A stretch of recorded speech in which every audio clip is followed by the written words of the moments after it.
Have you ever dreamt of buying a home on Oahu, then saw how far off it is? You're not alone. Home affordability is at historic lows. Why is this the case?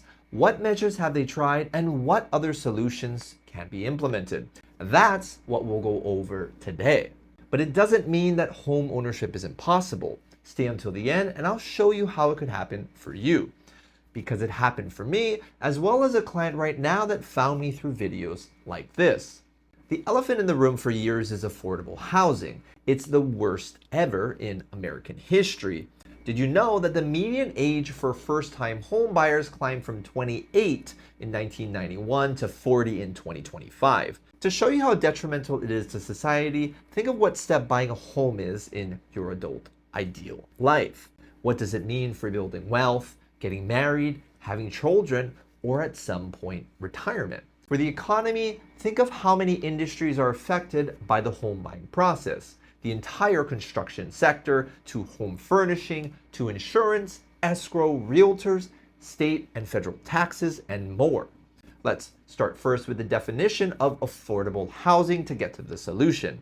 What is actually affordable? While the formal definition is less than 30% of your household gross income, the conceptual idea when I spoke to my dad years ago was that you could afford it on a single income. He bought his first place in Waikiki, couldn't afford furniture for some time, but that eventually led to the home I grew up in. He shared with me how many clients he helped through his career and the wealth they built from it.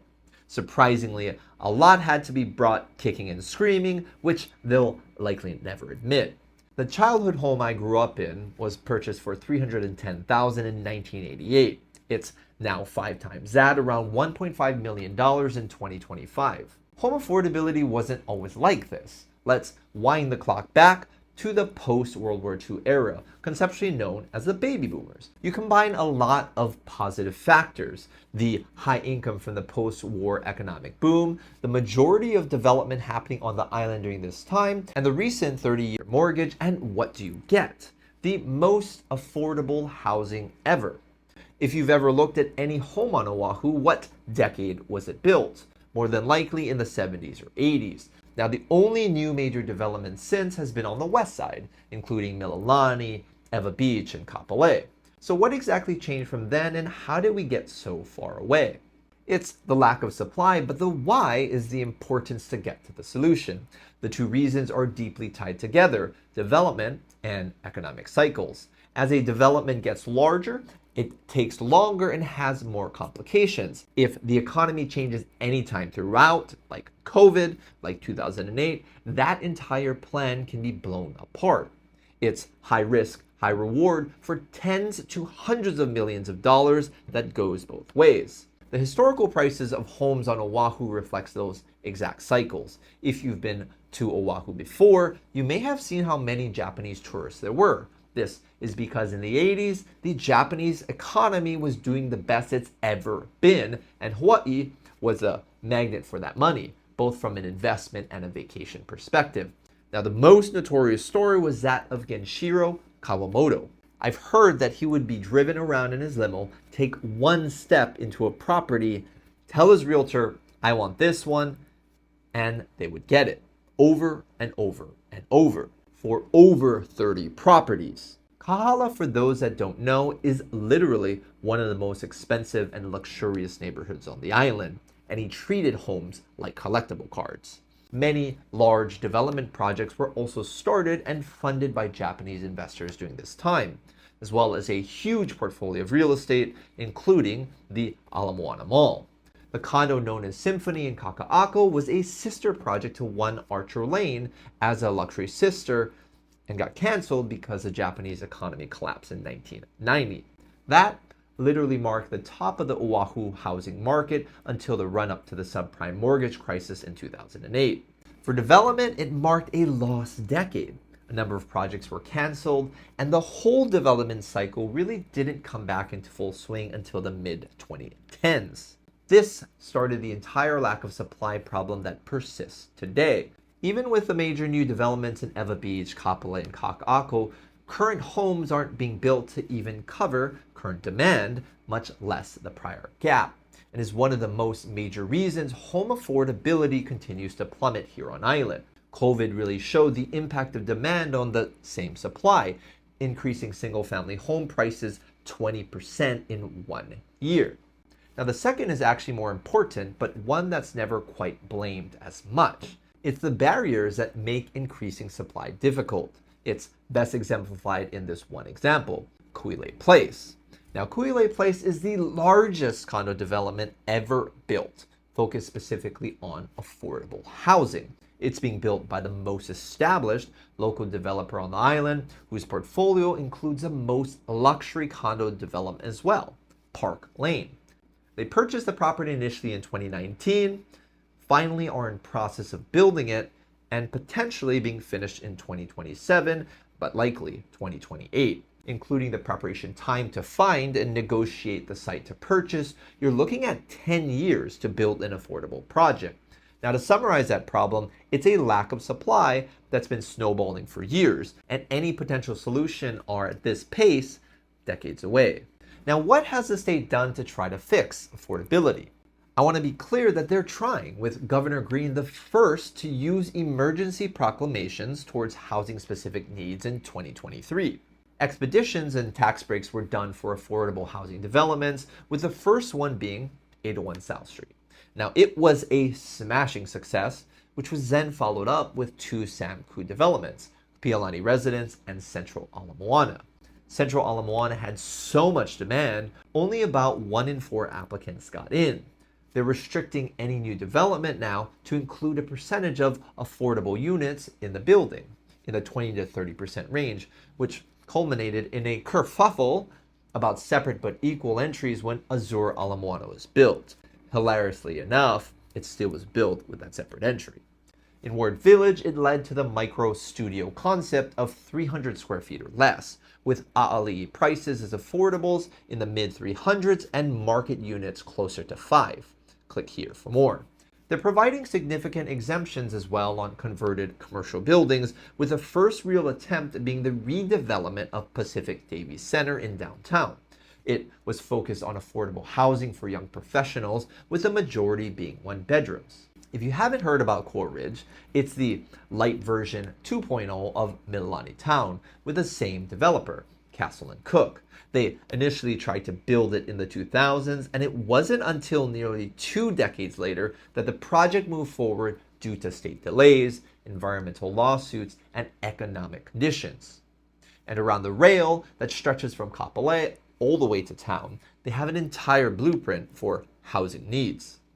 Now, with that in mind, we really have to ask the question, is it working? What needs to be changed? And how do we take advantage of it?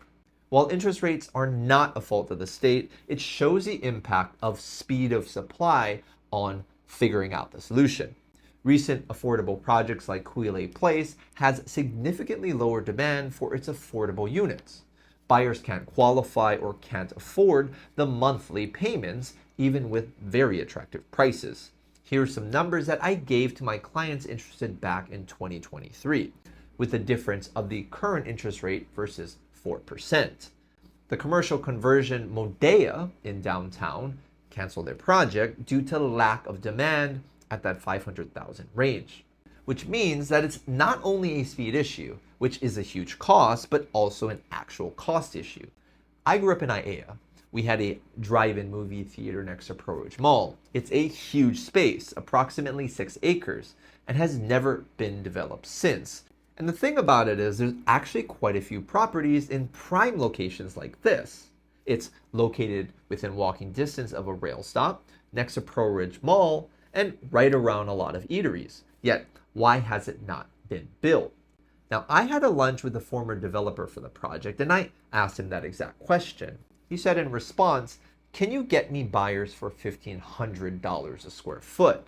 That's how much it would cost to be profitable." For those not in the industry, that's $1.2 million for an 800 square foot 2-bedroom, which at the time, around 2017 and 2018, was only possible in Ward Village for a luxury project. To further understand how costs impacts development, look at all the new development in town. What market segment does it serve? Ultra luxury and luxury. because those are the only developments that make economic sense for developers with all of these restrictions. Now, the other is affordable housing because of the significant credits, tax breaks, and expeditions on the speed of the project. And even then, Kahuina, which is the newest affordable project in Kaka'ako, one bedrooms start at $500,000. That brings me to the actual solution, increasing supply. What area of the country is increasing supply, and what impact does that have on the economy, affordability, and even rental prices? Take a look at Texas as an example. Highest GDP growth since 1998, most jobs brought back into America, most entrepreneurial city, and highest population change. This is along with having an 18% drop in rental prices in 3 years due to increased supply, while supply continues to be built due to increased economic growth. If we actually want to tackle affordable housing, then every single incremental aspect of building supply needs to be looked at and adjusted to lower costs and expedite time. Why does it take on average 2 years to get a permit to just build a single family here on island? It's also not law that projects can be stopped by neighborhood boards, but it's very common that it does because politics. NIMBY is a serious issue here. Environmental causes like the Sierra Club are important, but at what cost? Stopping the largest development outside of Mililani for over a decade and driving new prices up 200,000 to 300,000 in that time. Unions are important, but what if they're required for every major new project? How does that impact the numbers, and do projects pencil out?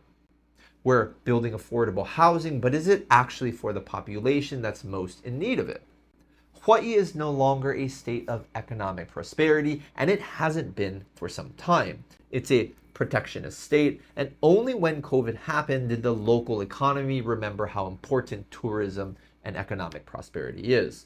And even then, they created laws where you couldn't remove tenants for non-payment of rent for years. This is probably the most controversial take of the video, and you may be right to think that.